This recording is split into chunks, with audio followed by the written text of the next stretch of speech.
Sahanau Vavatu Sahanau Bhunaktu Sahaviryam Karavavahai Tejasvinavadhitamastu ma vidvishavahai. Om Shanti Shanti Shanti. This is a continuation of a series, but each of these lectures is more or less independent, though it's part of a continuing series, the evolution of Advaita. So, as you know, Advaita is considered to be the peak of India's philosophical evolution. I mean, a system of philosophy which is transcendental, which is universal, and which is relevant for all people in all traditions, in all religious faith systems, and even to agnostics. This is considered to be the only religious philosophy which can accommodate people who are not necessarily religious.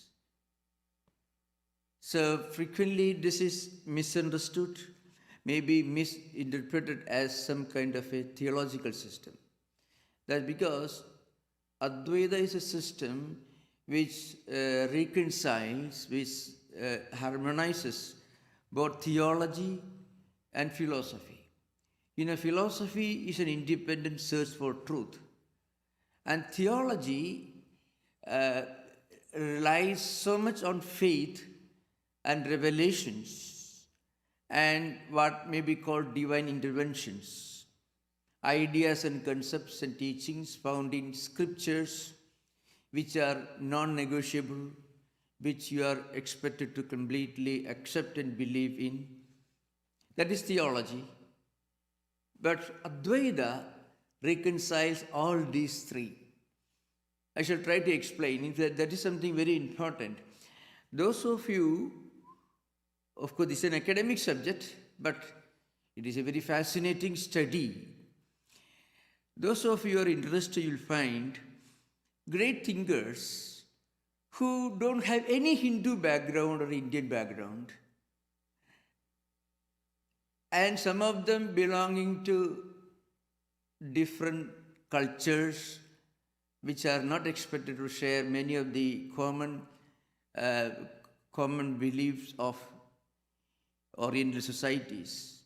When they read about Advaita, they found that it is actually their own story.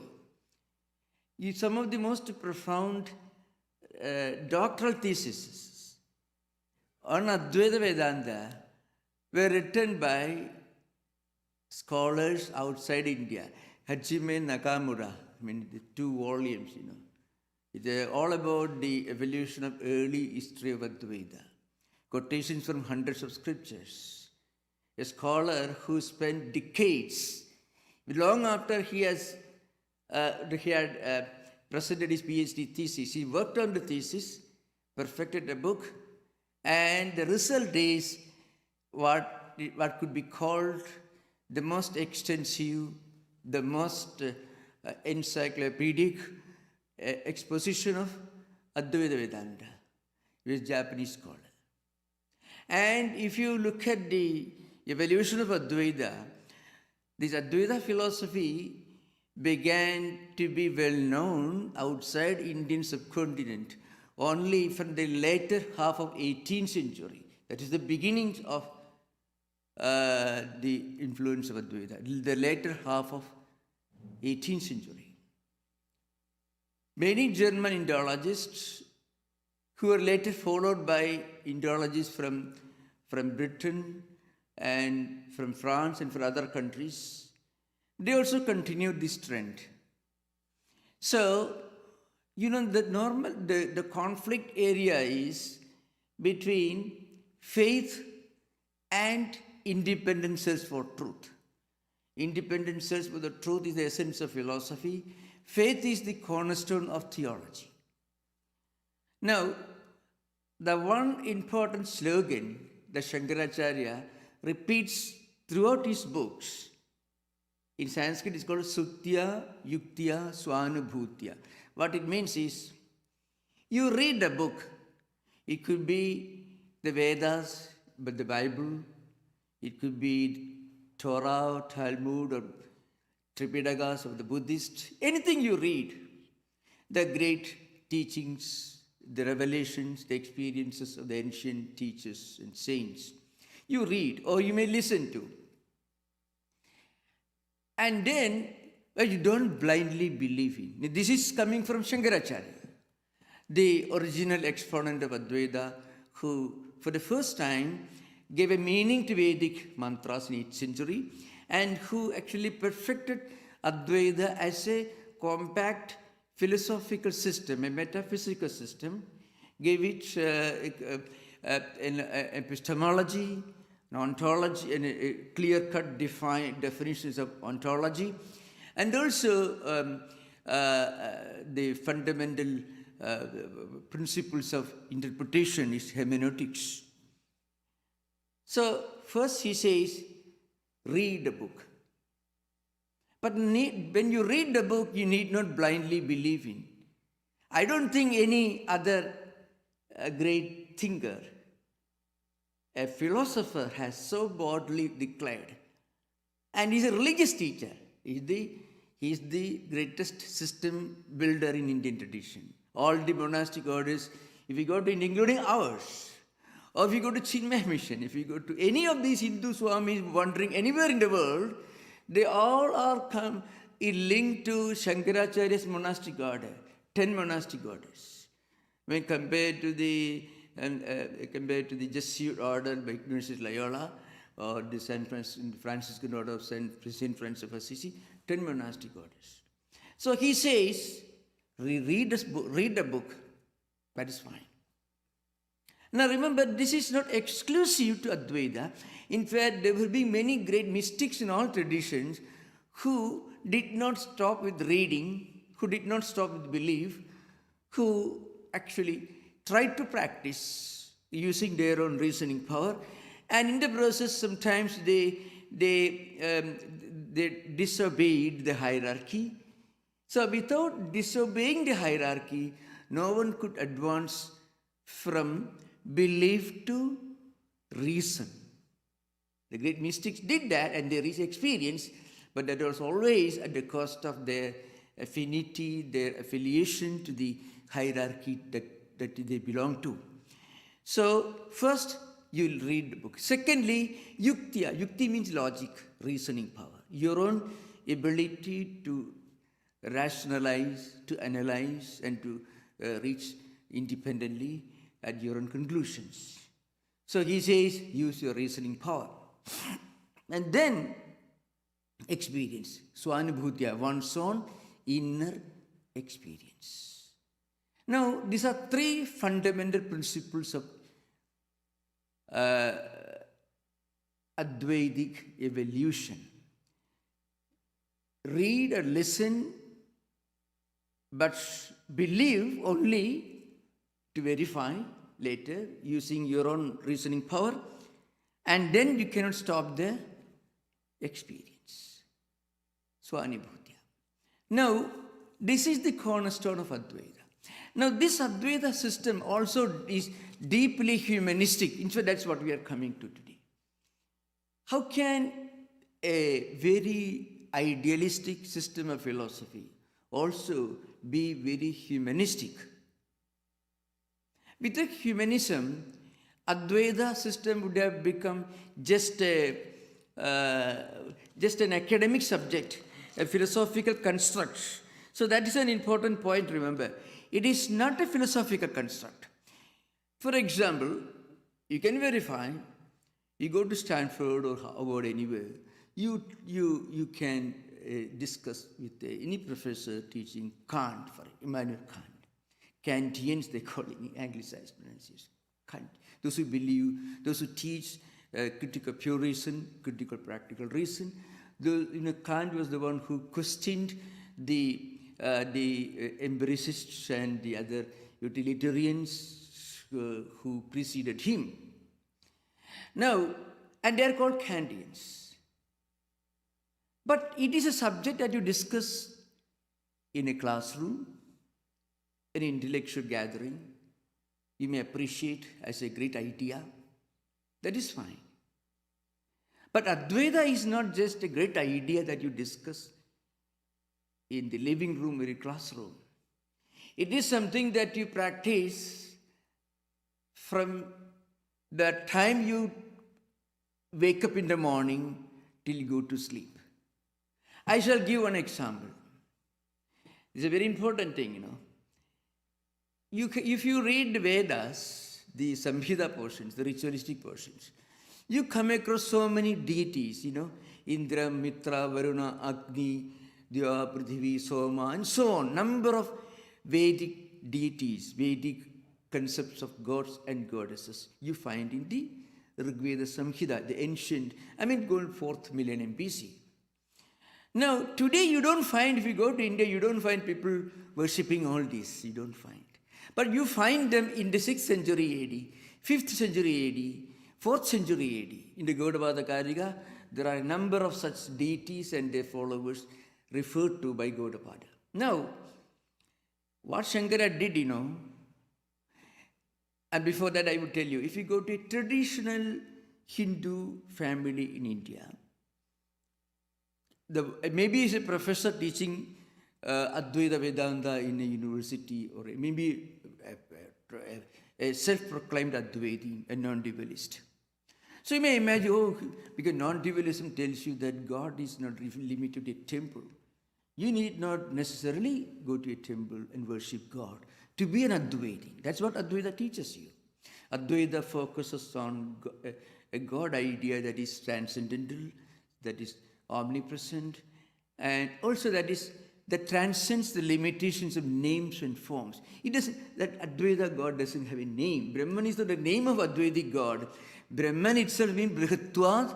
Brahmadutva means if you believe in, it is the all-pervading reality that you experience. That's what we call Brahman is called.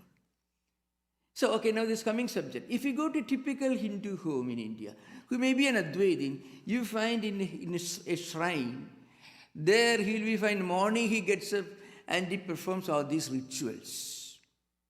He worships 5 deities. You may think, how can it be? How can it be an Advaiti philosopher also go to a temple and engage in worship? How can it be? How can a professor also go to kindergarten in the morning? He cannot do that. People believe that. And that's why, that's the genius of Advaita. So Shankaracharya says, there's a verse, Adityambigam Vishnum Gananatham Maheswaram Panja Yajnaparo Nityam Grihastha Panchapuji. He says, you may believe in Advaita philosophy, but your mind may not have reached there. So in order to condition your mind, you should perform certain rituals. If you are in that level of consciousness all the time, you don't have to. But other times, otherwise, when you're staying in your home, an ordinary householder who is always in a state of samadhi, he should get up in the morning, he should perform puja. So this puja is sometimes puja of Divine Mother, puja of God Surya, or this Ganesha. You find Ganesha deities in Hindu temples in the Bay Area. You find, and then Shiva and Vishnu. So this Panchadevata puja. So it's interesting. What he did, he organized the Vedic pantheon, the deities, and organized them into 5 concepts of the divine to be worshipped by every householder in his home. Suppose, and of course, this is a specific rules he prescribed to householders. That's an important thing. Not that there is a distinction, but he says householders may have this risk, they may face this problem. I believe in Advaita, so I won't care for anything. It's not like that. So every higher philosophical idea will have a very empirical equivalent means at the practical level, you should meditate, you should perform rituals, you should do all this, but with the full conviction that all these are different manifestations of the same divine spirit. So you can see the highest idealism and the highest realism. The problem with Buddhism, and it's happened in Indian tradition, Buddhist philosophy had two developments in the later part of the evolution of Buddhist philosophy, Buddhist thought. At the beginning of Buddhism, Buddha mostly preached in Prakrit, and these teachings were later on codified into three systems, three books known as Tripitakas. And the script that they used for writing Buddha's teachings was called Pali. So today, if you these great Buddhist teachers who come to America, many Sri Lanka and other places especially, they mostly depend upon their Pali canonical literature. The three Pitakas, Sutta Pitaka, Vinaya Pitaka, Abhidhamma Pitaka, of which in fact the mindfulness, as I mentioned earlier many occasions, Mahasatiupattana Sutta, which is actually Digha Nikaya, Satiupattana Sutta, which is Pali text, which is the foundation of mindfulness. It is in Pali language. Of course, it has a Sanskrit equivalent also, Smriti Upasthana Sutra in Sanskrit. But the original text was in Pali. It comes in Digha Nikaya, one of the Tripitakas. So Buddha was mostly concerned with the practical side of human life, how to control your mind, how to practice this, the right conduct, the right behavior, the right speech, Samyak Smriti, Samyak Ajiva, Samyak Vyayama, Samyak Walk, Samyak Samadhi. You can find the 8 disciplines of Buddha, which will take you to Nirvana. Now, the same Buddhism in India developed 2 schools of philosophy. One of them was an extreme kind of idealism, more like subjective idealism, much more profound, and because it is close to religious traditions, it had a deep implications on human culture than Berkeley's appearance of reality, Berkeley's subjective idealism. But it's frequently compared to each other. So it was called Vijnanavada or Yogacara system of philosophy. Its later development completely denied both the external world and also the Vijnana, the human mind. So it led to some kind of anarchy. So people did not get anything to eat. They got only dry bones. That will be like that, And people cannot live on dry bones of just some philosophical constructs. Remember, religion and culture and spirituality, they live in human minds only in the form of rituals, only in the form of some kind of congregational practices. This is an important thing to remember.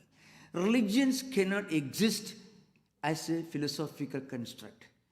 It will be a terrible misunderstanding if you ever believe that religion as a pure doctrine can exist anywhere. Cannot. Religion always needs some practical dimension. It may be in the form of a congregational gathering. It may be in the form of some kind of collective rituals, meditation practices, and so on. So, what happened, Buddhism in India, unlike outside India, but within India, Buddhism was misunderstood, misrepresented as some kind of a dry idealism, especially with the emergence of these Yogacara systems, the subjective idealistic trends in later Buddhist thought systems. At that time, Shankaracharya came. So he discovered one thing. You may present a very high philosophy before a society, but in reality, the society may not be actually practically benefited by that. It's not because the system is wrong, because the society, the common people and their minds always need something to practice, something physical, something they can connect with, they can touch physically. For that, rituals are necessary.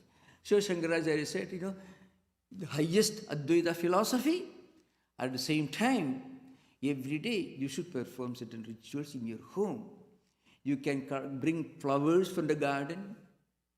You can decorate the images, and you can bring fruits, sweets, and some of the Hindu temples you find, the amount of food they offer, how can God eat so much?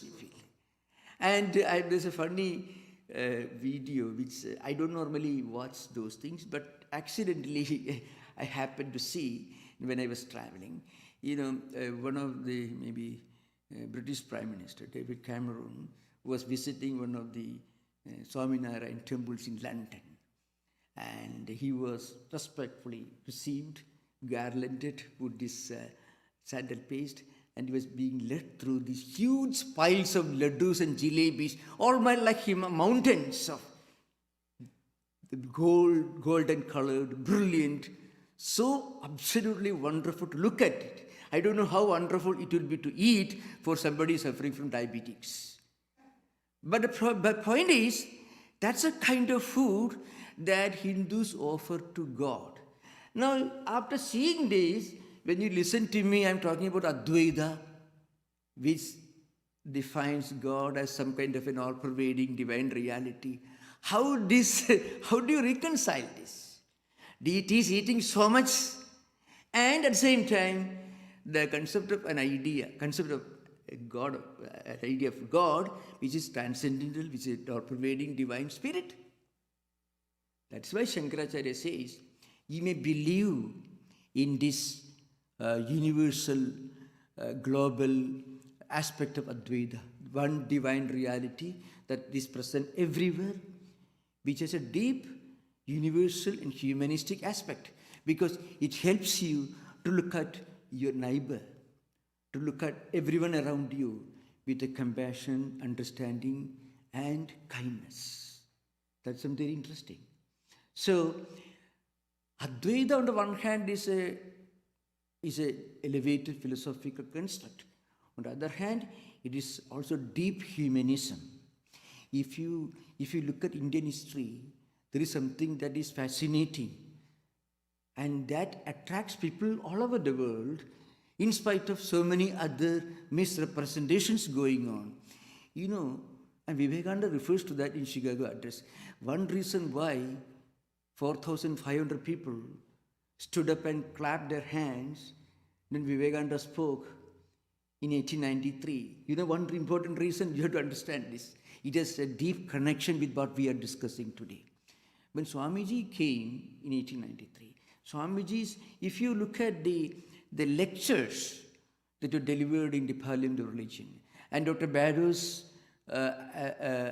edited 2 volumes in the Proceedings of the Parliament of World Religions, 1893, 2 huge volumes. Some of the lectures are absolutely astounding.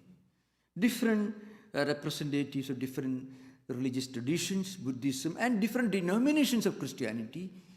Of course, Buddhism, Sufism, and so on. Swamiji's lecture was perhaps the shortest. Less than 2 pages, may have lasted around 8, maybe less than 8 minutes, maybe 6 minutes. Swamiji's first Chicago address was 6 minutes.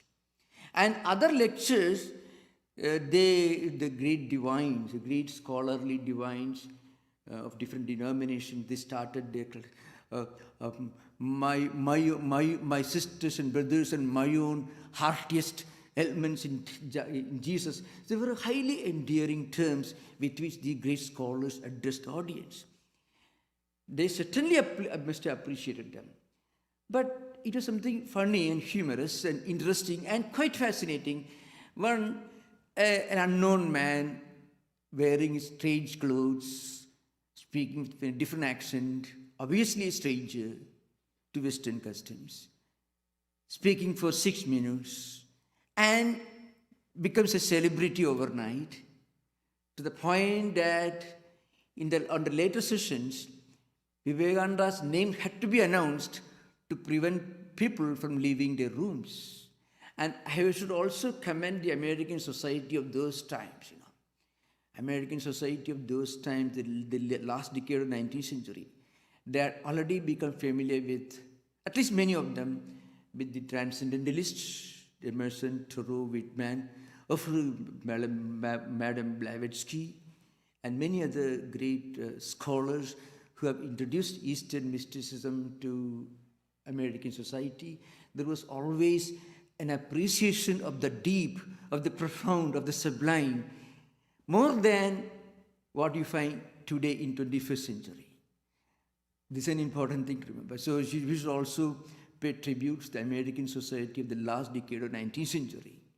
Okay, the subject is, Swamiji refers to something very interesting in Indian history. He refers to the first diaspora of Jewish refugees who came to India in the 4th century BC and also in 70 AD, 71 AD, the last time the Masada collapsed in 71 AD, who came to India, and how Indian kings and people opened their gates, handed over them villages, and gave them temples. Even recently, not long ago, Indian Prime Minister went to Israel, and he presented the Israeli Prime Minister the replica of the first copper inscriptions which indicate the handing over of these villages and temples to Jewish refugees who came to India in 70 AD. And then again, within maybe 40, 50 years, the first Christian missionaries also came to India, supposedly under St. Thomas. And then in 8th century, the Zoroastrians came, and Iran, Persia was overrun by Islamic invaders. Zoroastrian religion collapsed, and they ran away for their life. They came to India. And what Indian kings did, they handed over the temples and villages. Not because they knew anything about these alien religious traditions, but because, well, these people also have their own system. They're also worshipping the same God whom we are worshipping as Shiva, Vishnu, Ganapati, who are maybe in our temples. The same God they're worshipping using different names, following different rituals in different ways. So that idea of looking upon the entire humanity as one spiritual family, the idea that no religion in this world can be wrong, it can only be different, cannot be wrong. It may be different from my religion, but for that reason, it need not be wrong, is never wrong. That idea is a direct consequence of the influence of Advaita on Indian culture. So that is what I'm talking about, the deep humanism of Advaita. So Advaita's deep humanism. That's why, later, Shankaracharya established this 6 systems, 6 schools of philosophy. Shaivam cha Vaishnavam Shaktam, Sauram Vainayagam Tatha, Skantam cha Bhakti Margasya Darshanani Tathaiva cha. So, Shaivam cha Vaishnavam Shaktam, Sauram Vainayagam Tatha, Skandam cha Bhakti Margasya Darshanani Tathaiva cha. I mean, Shaiva means the worship, philosophical systems of Shiva, different Purana, different scriptures related to Shiva worship. Then Vishnu, Vaishnava means different scriptures related to Vishnu, Bhagavata Purana and so on. Then Shakta, different scriptures related to Tantra tradition, Divine Mother. And then Subramanya, Kumara, Skandam. And Vainayaka means the concept of Ganapati, Ganesha, etc. Now, the point is, these are different ways taking us to the same goal. So, this idea of of the oneness and unity of goal and plurality and diversity of paths, roads leading to that goal. So on the one hand, the goal is one. On the other hand, but the roads taking you to that road, that the goal could be different, could be diverse. So unity and oneness of goal and plurality and diversity of paths or ways to reach that goal. These are some of the unique aspects of Advaita humanism. It's a very, very interesting aspect of Advaita. In fact, this is the later evolution of Advaita. This humanistic aspect of Advaita was more strongly, more powerfully focused by the latest great champion of Advaita, that is Swami Vivekananda. Of course, remember, even after Swami Vivekananda, we had many, many great teachers of Advaita who appeared in America, in Europe, and also in India. From India, for example, the monastic orders of Chinmaya mission. They are focusing the same path. Vivekananda still followed Vivekananda's path. In fact, in my own personal life, I tell you, as a student in studying the primary school, the first time that I listened to a talk on Swami Vivekananda was from Swami Chinmayananda. He's the founder of Chinmaya mission. And he was talking about Swami Vivekananda, with the greatest exponent of Advaita after Shankaracharya in 8th century AD. So the point is, the deep humanism, the universality, the idea that if you are different from me, that doesn't mean that you are wrong, but that only means your path, your approach, your interpretation, the language that you use may be different from mine, but that doesn't mean that you are wrong, that I alone are right. That's not what I mean. I shall refer to something very interesting in this context. See, for example, how this idea was traditionally interpreted into scriptures. Well, Hindu Vedanta scriptures have got 4 great statements, which I'm not going to discuss in detail right now. I'm only going to focus on one, which is the closest of the 4 statements that comes closest to Advaita humanism. Advaita humanism, because all the 4 statements are equally important when you expound Advaita philosophy, but Advaita humanism is very so powerfully explained in this Mahavakya. Tattwamasi means what you are looking for, the truth that you are looking for, that is you yourself, within you, not your body-mind complex, but beyond and behind all this, within you the same spirit, the same soul. And that Atman is one with the entire universe. That Atman is all-pervading. That Atman is present in everyone. That Atman is the only absolute reality, the Satyam. Now, I mentioned here, I mentioned the deep humanism of Advaita in the context of Swami Vivekananda's lectures, because today you find there are many conflicts in the name of religions. One of the main, of course, everyone knows about it, but in today's complex world, we don't discuss it so openly because it's very sensitive. But the point is, this Advaita humanism is the only permanent solution to all problems. In the Christian mystical tradition, the great mystics, beginning with Christ, with all the great mystics, have experienced this Advaita humanism, but the language they use must be different. Of course, when it comes to Meister Eckhart, the language is almost identical with that of Shankaracharya. If you read Eckhart, as interpreted by Rudolf Otto, he is almost like a repetition of the many of the statements that appear in Shankaracharya's commentaries, written in Sanskrit, 450 years before Eckhart. It's a different subject with the 13th century German theologian and philosopher. Apparently the greatest mystic, apparently the greatest Christian mystic who spoke and felt and experienced precisely what Shankaracharya had experienced 450 years before he was born. Now, coming to the subject, in the sixth chapter of the sixth chapter of Chandogya Upanishad, which is from Samaveda, there's an interesting story.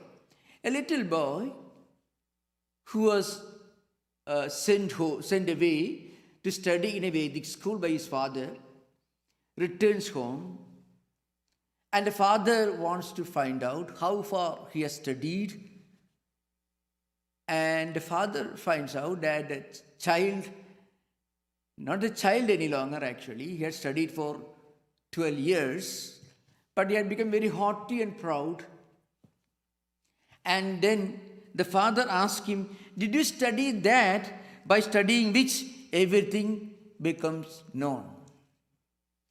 So those who are interested, I can refer to Chandogya Upanishad, 6th chapter, 3rd mantra, you find Saha Dwadasa Varsha Upetya Chaturvimshadi Varshaka Sarvan Vedan Adhitya Mahamana Anuchanamani Stabdha Eyaya Tamka Pita Uvacha. This is how it begins. I won't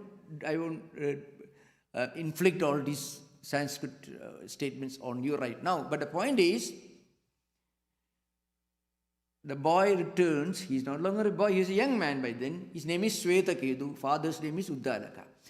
He returns home and father asks him, how do you find? And the young man is very proud and haughty. So the father wanted to make him understand the importance of knowing the higher values by which you can become more broad-minded, you can become more humanistic. So the question he asking is, Yatha somya ekena mritpindena sarvam mrmayam vijnadam syat vacharambhanam vikaro namadheyam mritigirteva satyam Yatha somya ekena lokamanina sarvam lokamayam vijnadam syat vacharambhanam vikaro namadheyam mritigirteva satyam. Like that, lokamityeva satyam. It continues. Anyway, I'm not going to that. The point is, the father asked the child, the young man, have you studied that by studying which everything becomes known? What is that by learning, by knowing which everything else becomes known? Nothing empirical. So what is that supreme wisdom? The young man said, my teachers didn't teach any of those things. Then the father begins to instruct him. And the instruction given is only one statement, Tattwamasi. Tat-tum asi. Literally means you are that you are. That's all. Now, it may not sound anything, so it sounds much when you just hear. Meaning is, what you are looking everywhere, wherever you are looking for the higher spiritual truth, that truth is not found outside of you, it is found within you, it is you yourself. But not this physical body, the body-mind complex of yours, but the essence, the inner being of yours. Within you, the supreme reality, the Atman, that's the only supreme truth, that is you yourself. Once you realize this, you find the same Atman is all-pervading, the same Atman is found everywhere. All others are also non-distinct and non-different from the same Atman. This teaching is given by the Father to the Son. For the first time, the teaching is given in the 9th section of the chapter that the student doesn't understand. Then the father repeats that instruction. So 8 repetitions, 1 statement, 1 instruction, and 8 repetitions of the same instruction. As the father expounds this idea with fresh illustrations and examples, the student actually realizes this. because every instruction helps the student to go deeper into the meaning of what he's listening to, and eventually he realizes what he listens to, and he realizes that he himself, the real Shvetaketu, is not a physical body, it is the Atman within, and that Atman is universal, it is present in everyone, everything. So this universal humanism, this idea of identifying oneself with the entire existence, cosmic existence, this is an important contribution of Advaita to world philosophical thoughts. Vivekananda, in his lectures, in practical Vedanta lectures, he makes one important point. One should understand this. Maybe I believe it should be taught everywhere. He says, the infinite oneness of the soul is the eternal sanction of all morality, all ethics, all good actions. The infinite oneness of the soul. That means the idea that spiritually existence is one, creation is one, humanity is one. This idea, in fact, it is the eternal sanction, is the ultimate foundational principle of all ethical and moral ideas. And Vivekananda goes on explaining this further. So, if a person can be smarter, cleverer, more intelligent, and slightly more crooked than another person, why can't he rob his neighbor? Why should he depend upon some principle? Suppose you do away with all law enforcement system, judiciary and executive, the entire government system, and you live, then if a man is smarter, cleverer, stronger, and more evil, why can't he dominate over others? Many people tried that actually in different ways. If you look at history, you find it. Then, of course, there are many reasons you can put forward to say that is wrong, but Vivekananda says the most acceptable reason, the most, I would say, the most logical reason why you should not do anything harmful to others.